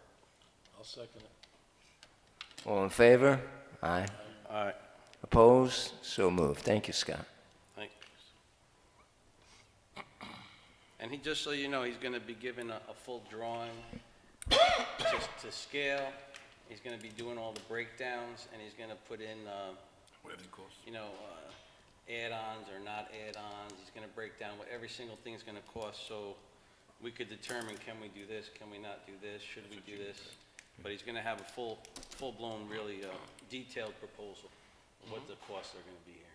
So HVAC, asbestos removal, even into the asbestos removal, breaking down, can you not do this, and do you have to do this, things like that. So we're going to have a full breakdown. We're going to get a really good estimate of what we have to do here. So You we know kind what? of got a guesstimate, but we want to make sure. You know my opinion on that, Yep. you know, all the asbestos or none of the asbestos. I said at one of the committee meetings, we have to go with all the asbestos. on the I building. just say the committee members on the TOMVAC committee members, a lot of them were in favor of, you know, getting rid of everything, and not just trying not to do everything. But again, it's going to come down to dollars and cents. So, but we're going to actually have that broken down, so Okay. we could see that. And it would help, you know, if we're blessed in April or the end of April, we'll find out about the ask. Right. So when you do the preliminary paperwork for the member items, that'll definitely help with filling in the blanks as far as, you know, what the air conditioning, heating costs, what the electrical costs. So this would be a good thing. Design standards for Route 9W Corridor Overlay District. I don't know why we still have that on there, do we? Finish that. Yeah, it should be. Removed. So, It just have been an old one. I don't think they. no, we still, yeah, maybe we should have it Leave there that there. because I keep on saying that we're going to have it the following year. Let's leave it on there until we actually have the actual document. Really, on the LWRP, my understanding is we're getting our last payment, which is good, but haven't signed the final contract for the LWRP. We discussed water district improvements. The metal building at the transfer station, I think Scott mentioned that right now the PBA is not interested in contributing to that, but the board did approve $10,000 to do the concrete and fix. So I think we should go through with it. It's a building that's just standing there. So yeah, no, I'd say we think- go through, yeah. I think we do it. I think we got estimates, so I think once the weather Weather. gets a little better here, we start moving on it, because just, you know, as the board already knows, but for the public wants to get updated, is a lot of stuff that's in the TOMVAC building, once we start and do renovations, has to come out of the TOMVAC building, and currently, we really don't have no space to put it anywhere. So this building up at the transfer station is like 2,800 square feet. But it needs a cement floor and it needs some exterior work done on it, which then we could put a lot of this stuff that's there into that space. So it's going to be money well spent, put it that way, for the space that we're going to get out of it. So, but that's where we're going with that. So I would agree, definitely. Leave it. Yeah. Let's do it. So, and the first stage is also the highway department going in there, doing Kinda all the gut it out. excavation, and Correct. Yep. then we'll have a gentleman coming in with the pouring the concrete and doing all that stuff. Okay. New business is the cultural resource survey. I think somebody's here to talk about that. Would anybody like to talk about that? Howard explained it. I have a correspondence that I could read. Yeah, read Would it. you like to read it? Matt? What do you got? I'm Matt Kirstead. This is kind of my baby. I've been championing this. Come on up, Matt. Come on up, Matt. I don't have too much to say about it. I hope you'll support it. I don't know if you would like to, Technical questions, I probably, I don't know if you want to read her. let's let Ellen read it. This is Yeah, where's Ellen? Hiding behind Jim? Ellen, would you like to come up? It says, my name is Ellen Stewart. Well, it's not necessarily volunteering. Yeah, why don't you read it? Are you shy? Go ahead, why don't you read it there? Go ahead, Matt. Does everybody know what this is about? Do you want me to Yeah, we know. introduce read it it. or No, explain it? We know or- what it's about. Okay. Yeah, Howard's been. I'm sure Howard's filled you in on it. So Yes. I will read Ellen's letter. My name is Ellen Stewart. A couple of years ago, I began searching for a historic house in the Hudson Valley to buy and, if need be, restore. After looking at many places which were too far away, too expensive, or altered to the point of losing their original charm, by happenstance, I came across one of the most beautiful houses I've ever seen, in Milton. You would think that since I had gone to college in Poughkeepsie, I would be familiar with the towns on the west side of the river, but like most college students, I was oblivious. It took years for me to discover Milton, but when I did, I was smitten. Not only by what would become my house, but by other houses surrounding me, and the wonderful Main Street and its Wolseley building, the Kent's properties, the library, Buttermilk Falls, the list goes on. My work involves sitting on the Historic Preservation Commission in Hoboken, New Jersey, and serving as a trustee of the Historical Museum there, in addition to being a field supervisor for an archaeological excavation in Italy. Every day I deal with artifacts and old buildings and the histories that they hold.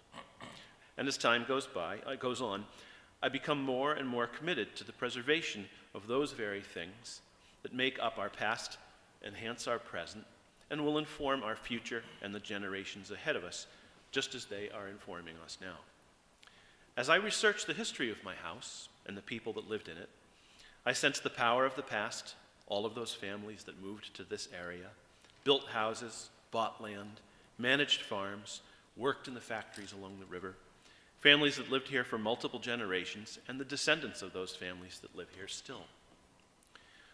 All we have left of those generations that came before us is the written record, letters, wills, photographs, etc., and what remains of the 18th, 19th, and early 20th century buildings, the houses, churches, barns, cold storage warehouses, and the like, and the open space, most significantly, the farmland. Of course, not all of it will be preserved forever, but we must realize that this is our history, and it is irreplaceable. If we lose it, it is gone forever. Of course, some of it has already been lost, forcing us to imagine what was there, or more likely, forgetting about it altogether. This historic survey would document every building that was built more than 50 years ago, in other words, 1969 or earlier, and put all the information into a database, which itself would not only become part of the historical record of the town, but also serve as a living document for our administration to use when it comes to applications to the town, zoning and planning boards, to name just a few examples. In short, a survey of this kind would greatly benefit our community and be an important planning tool for the future while keeping the past in mind.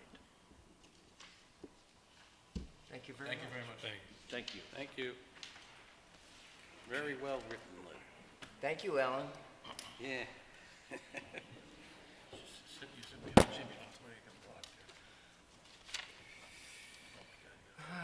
Okay. So I have some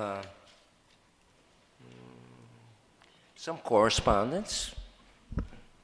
The chief sent this before. It is my pleasure to advise you that you have an officer as well as our agency that will be receiving awards at the Ulster County Police Chiefs Award Banquet, May 8, 2019, 6 p.m. at Novellas in New Paltz.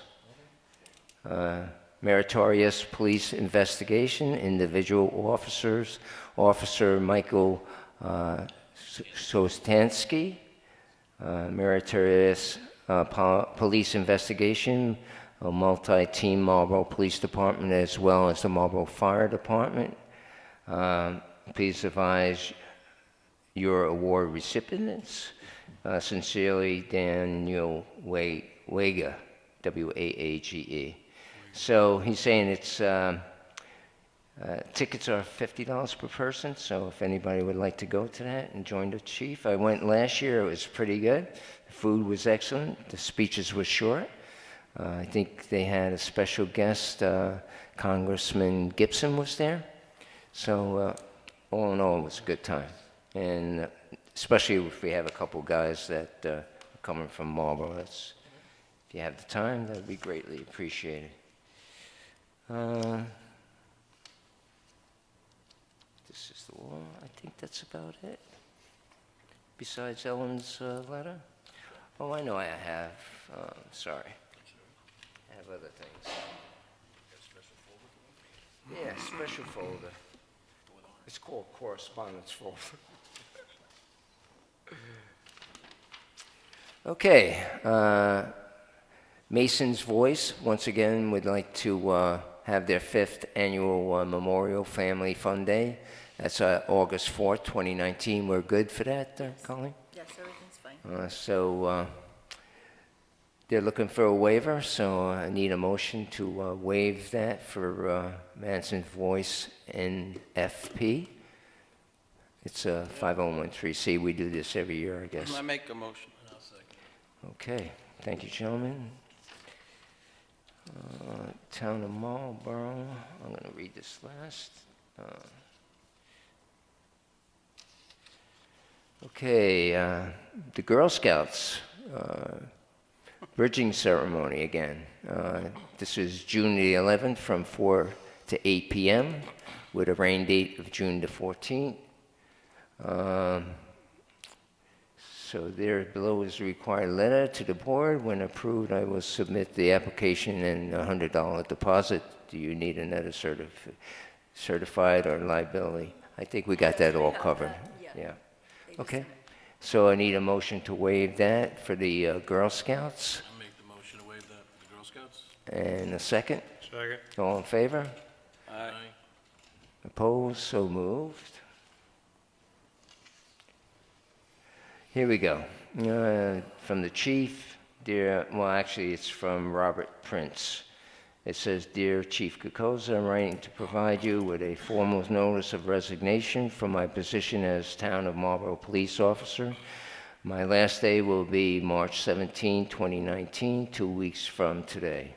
This was not an easy decision to make, and I appreciate your support over the course of my employment at the Town of Marlborough Police.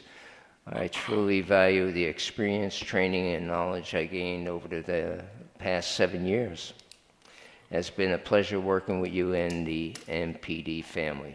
Please let me know how I can help during this transition. I wish you all the best. And that's signed by Robert Prince. He's going to be missed, and he's going to Poughkeepsie. He's going to Poughkeepsie. Yep. More money. More room for him. Poughkeepsie. God bless him. Talking about the resolution that's up for today, we also found out that the Town of Marlborough Democratic Committee sent a correspondence. It says, Dear Supervisor Lanzetta and members of the town board, recently the Marlborough Democratic Committee learned of the town's intention to initiate a grant application for an historical resource survey of buildings in significant locations within Marlborough. We understand that the Preservation League of New York Matching Funds grant application will be crucial in initiating such a survey. To that end, our committee has voted to donate $300 to support this endeavor. This type of project is the precise reason we have maintained our Community Development Fund. We are proud that some of our funds can be used to support this measure, which have a positive effect on our town. Congratulations on your vision to protect our historical heritage. Actually, it's Howard's, and Matt, and a whole bunch of great people. Please advise us of the specifics as to delivery of the check and the future progress of this endeavor. And it's sincerely Philip Schechter, Chair of Marlborough Democratic Committee. Thank you, Phil. And I think the Historic Society also donated $1,000. Is that correct, John? We'll commit to a percentage. We didn't commit to a specific dollar amount. Okay, okay. But there is $5,000 needed, and there's a number of people who have to submit some money to come up with $5,000. Yep. Yep. Okay. Well, thank you for thinking about it. Tom, thank you. Appreciate it. Okay, public comments. Any public comments? James, come up to the microphone, please.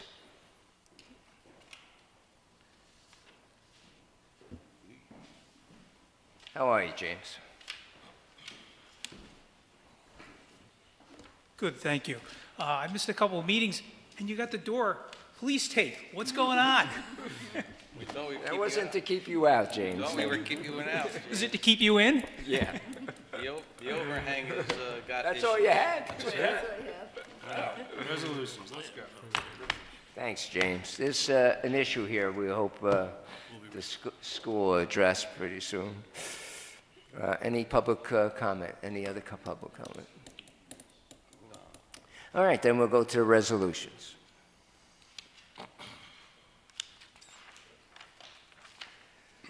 All right, Resolution 35, to accept an application for towing license. Supervisor Lanzetta proposes the following, whereas the Town of Marlborough Town Code, Chapter 140, tow trucks, states that the town clerk shall accept applications for permits from persons desiring to tow in the Town of Marlborough, and whereas the Town Board of the Town of Marlborough must approve the application before the town clerk can issue a permit. Be resolved that the application for Pink Towing and Repair be approved. And this has gone through the application process. The chiefs looked at it, so we're all okay, and moves for its adoption. Councilman Corcoran. Yes. Councilman Malinelli. I just want to make one thing clear on this towing. Someone has to leave. There's only going to be 8. We made a law where there's only going to be 8 towing groups. 7, whatever it was, there's a number. And Young's left. because- Right, but I want to make sure that from now on, when we go to, I happen to have to go to him myself, the owner of the company, to tell me somebody called and just talked to his secretary, never talked to the owner of the business No, about it. I they- think we need to talk to the individual that owns the business if we're going to do that, instead of just talking to somebody that works in the office in the future. But I did ask him personally today, Yeah, and he was fine with it. When we called, I asked for their insurance. When I ask for their insurance, I do that every year. I When know. when I a wish new- somebody would have asked him. That's Well, all. they did. I talked to the secretary. Okay. She said to the business owner, the new owner does not wish to have it, do towing of any kind, and we don't even own tow trucks. So I Okay. said, are you sure? And she said, yes, I just spoke to him. I just So- know that I talked to him, maybe he's playing, I don't know, but he's, I don't know who the woman was, but she spoke to him. Okay. And then she spoke to me. Eddie, to your point, in our tow law, section 140-9. Yep. It's not a person-to-person transfer, so that person, the new business, would still have to be re-interviewed Well, by the that's what I police told chief them. with Yeah. inspection and everything else. right, I understand So- that. Right. But he I- wasn't, in his opinion, he was offered that, but at the same token, it's fine. Right. When I spoke to them about the insurance, needing the new insurance, I said they'll have to go through the application. And she says, well, he's here, I'll ask him. No, He's my not only thing interested, is, we don't even have tow everybody trucks. has seen me 30 times since this happened, and I actually worked for the company, so you could have just mentioned it to me, and I would have went right to him. Yeah, but I already spoke to the person about the insurance. Okay. I'm fine. Yes. Councilman Koenig, Yes. Councilman Baker. He Oh, only he's not says here. Yeah. Supervisor Lanzetta. Yes, so this is going to be up north? Yes. This- The new building behind Kirby's. Okay.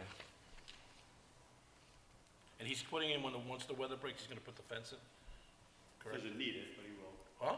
He doesn't need it, but he I know, and I'm just saying, because he has the 2 blaze in there, but if you ever had 3 cars, then he would have to have something. This is the one right on 9W, right? Yeah, the Progressive new building. Insurance. north of Kirkey's. Yeah, I know Parkees. But I'm just saying, if he had 3 cars at the same time, then he would have to have something. Because you can't, how many cars stay in the building? Well, the chief says that the tow list doesn't necessarily it has to be impounded inside a fence. We recommend that, but it's not mandated by the tow I list. thought we made somebody or the else put a fence up. application. I thought one time we made the guy out there at 4455 put a fence up. No, I asked the chief that, and he says it's not mandatory that he has a fence. That's what we said. I thought we had an issue with the guy down here in town. He didn't have a fence, and he said he was going to keep him inside or something. I remember the fence issue coming Yeah. up, too. Maybe I'll read into that again. No. Yeah, that was the question to the chief, was the fence mandatory because he had inside storage? And the chief said, no, he could keep him inside, but the fencing was not even required by the local law. It was just recommended so that people didn't come and just grab the cars. I just think with us, working as a subcontractor for the town to pick up the vehicles, maybe we'll have to You go better to that law. you better relook at the law then. Yeah, I'm saying we maybe look at it and have it. I think fencing. I thought we had For that, I that. thought I was big into that. Yeah. I was To be honest, I thought it was required. Yeah, But I think we changed, not- the if first it's not, time it we wasn't should there, and we brought it up. if it's not, I think we probably should definitely Yes, look into it. definitely revisit the law, because we're liable. This is part of the tow law, actually. It's underneath the requirement. It's the applicant must own or lease a licensed and registered New York repair shop within a quarter mile of the town of Marlborough, or own and lease the impound a storage yard within a quarter of the town of Marlborough. All towing businesses must have a secure indoor or outdoor storage area available in which to store specific vehicles out of public access. All outdoor lots utilized to store vehicles in conjunction with the town list must be secured with a fence designed to limit restricted access to the public. So it's there. It's And there, it's in I think we there. brought up the last time we did it, we limited the amount of tow trucks. The other thing is, we also said it had to be a repair, did you read that part about a repair? Now, is there a repair shop there, or anything like with a license for repair shop? No, he just has to be a registered motor vehicle dealer. You don't have to be a Yeah, repair a shop. dealer, he has to be a dealer.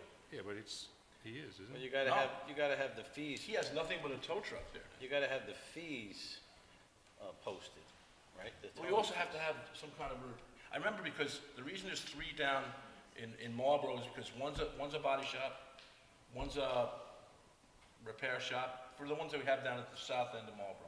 There's 3 different businesses there. That's why it was 3 different businesses that were actual businesses besides just towing cars.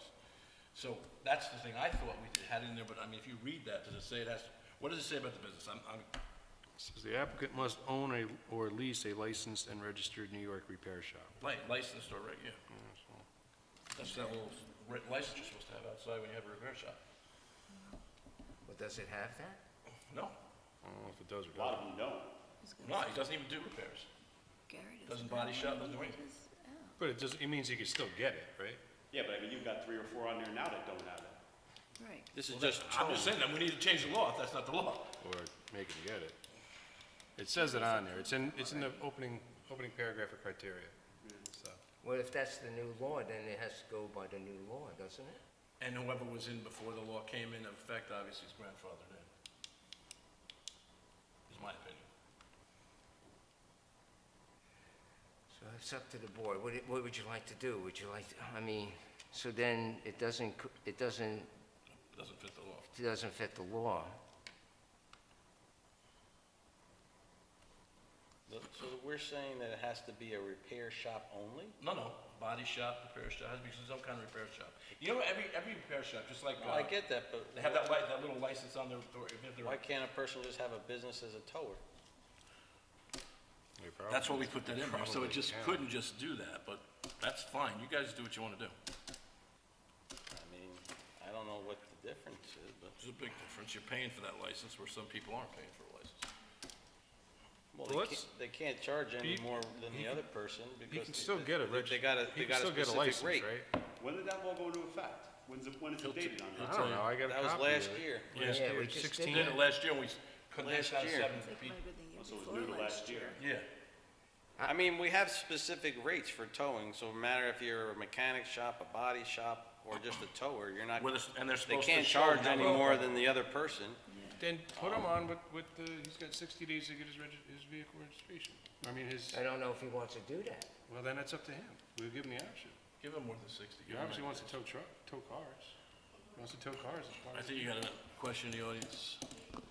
Then just, table it and then we'll go, Yeah, I we'll think. look at it. Yeah. I think we'll table it, if it's all right with you. Table it and then you revisit. I just want to that's make sure all. it's right.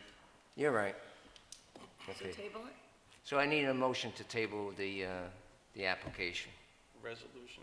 Yeah, the resolution for the application. Well, we don't have to necessarily table it. We can just tell the guy, you, or the person, or the individual, we can just say to them, look, here's part of the tow law. This is what you're gonna have to do. You do wanna, you wanna get on the tow list. You can, you just have to But if you get, pass then the he res- has to Once get, you put then him on he, there- But you then just, pass the resolution, you pass the resolution. well, tell him that he's gonna, we'll hold the spot, but he's gotta get his, What's it by table until he does get that done? Yeah, that's all I'm We're not saying. rejecting him. He's the next one on the list. Now, I you mean, got a good point now.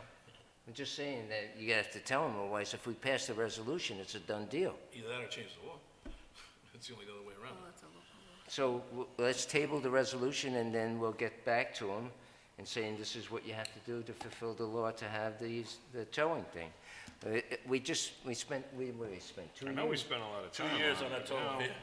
Yep, we This guy did. can lose his spot. So I need a motion to table it. I and also then- want to make part of that motion that he's still the next person in line, so we're only allowed to have 7, so he has. Yeah, because I don't want to see the guy get bumped now, He has because a- this is a matter of public I understand. information. We're not trying to bump him, we're trying And to. I'm do what saying we that's want. why I don't want to I do think it. we still got to revisit the law again, Right. in my opinion, because my opinion was that when we were doing all this was that we were trying to make it level for everybody, no matter what. Right. So I don't see, if a guy has a business who's just towing, but doesn't have a repair shop or a mechanic shop, why should he be discriminated against because he doesn't? If he's charging the same rate as the guy that does have the shop, what's the Well, difference? then we have to revisit the law and What's change the it. difference? But then, Then we have to revisit the law and then change it. the whole idea of having a gated area and stuff like Well, that. that's in The gated area is a good idea, because if you're holding somebody's car, you're That's, I basically, mean, that's good. they're gonna go we have get to it. pound it. They're gonna go get it. So let's table and we'll talk about it Okay. further. So I need a motion to table the resolution. I make the motion to table the resolution. Need a second? Second. All in favor? Aye. But at the same token of tabling the resolution, I want to make sure he has the first opportunity to get the next spot. because We'll there are address 7 it spots. tomorrow. We'll Okay. address it tomorrow with the chief and everybody else. All right. Okay. Resolution 37, to advertise for a few items.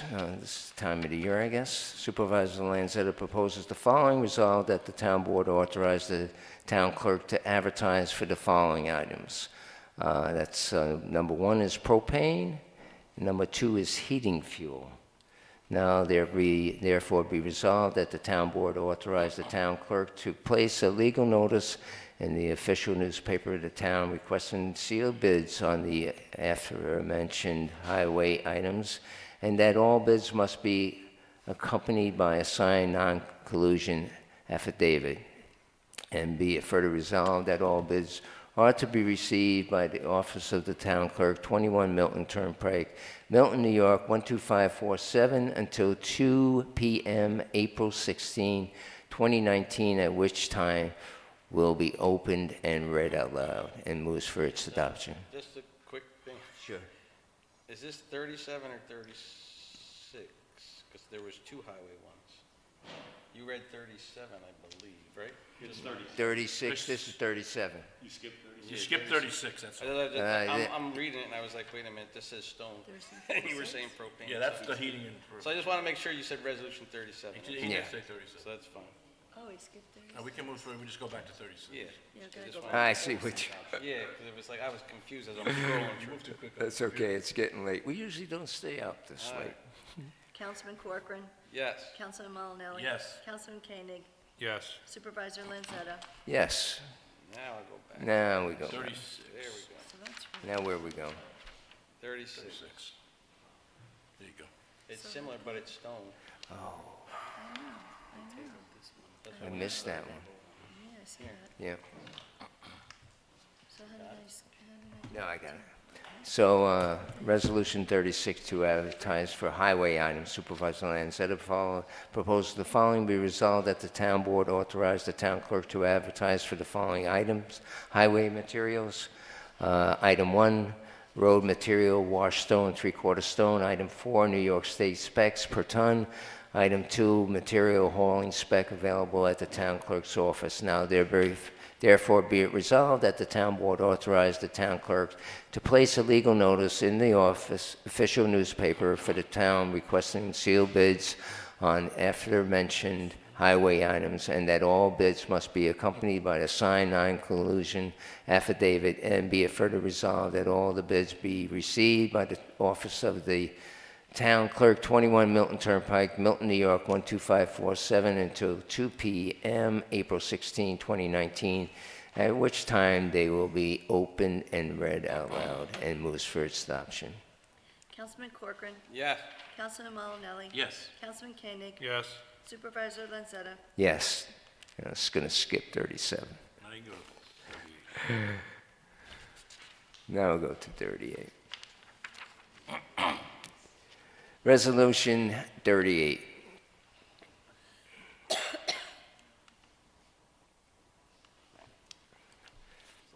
Proposed resolution for dedicating $5,000 towards the Cultural Resource Survey.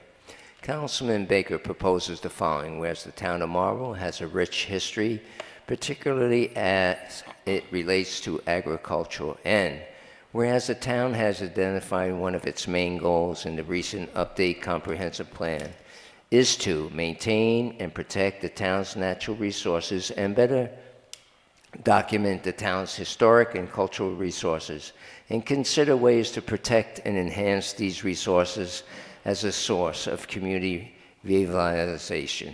And therefore, the town is pursuing a grant to conduct a survey and build an inventory of historic buildings and places in our town. And whereas it is anticipated a study of this kind may cost approximately $20,000, and the grant will only cover $10,000, maximum amount award. Be it resolved that the town dedicate $5,000 towards this project to assist with the addressing the funding shortfall, and moves for its adoption. And Colleen? One question, Al, Sure. just one question, not, it's a dumb question maybe, but what, is this money spent prior to getting the grant, or is this money used to help get the grant? Help to get the grant. And if we don't get the grant, then we don't do this? Is Yeah. that the thing? Yeah. And what about the donated monies? They get Goes back. given back? Yeah. Just want to make that Actually, clear. we don't receive it, we don't get it back. Okay. So it's all to build the case for the grant. Correct. That's what I just want to make show sure. that the town is committed and wants to do All right. this. Thank you. You're welcome. Supervisor Lanzetta. Yes. Councilman Corcoran. Yes. Councilman Koenig. Yes. Councilman Malinelli. I just wanted to say one thing. I'm really, thank everybody that's involved in this, because my family's been here since the 1700s, and I'm third generation in my house, which is almost 100 years old. So this is very nice. I'm glad that you guys went to the trouble of getting this together, and I certainly approve it, yes. Okay. That's it. Alan? Alan, Yeah, I'd like to bring up a motion to adjourn. And I'll second that. all in favor? So moved. Thank you, everybody.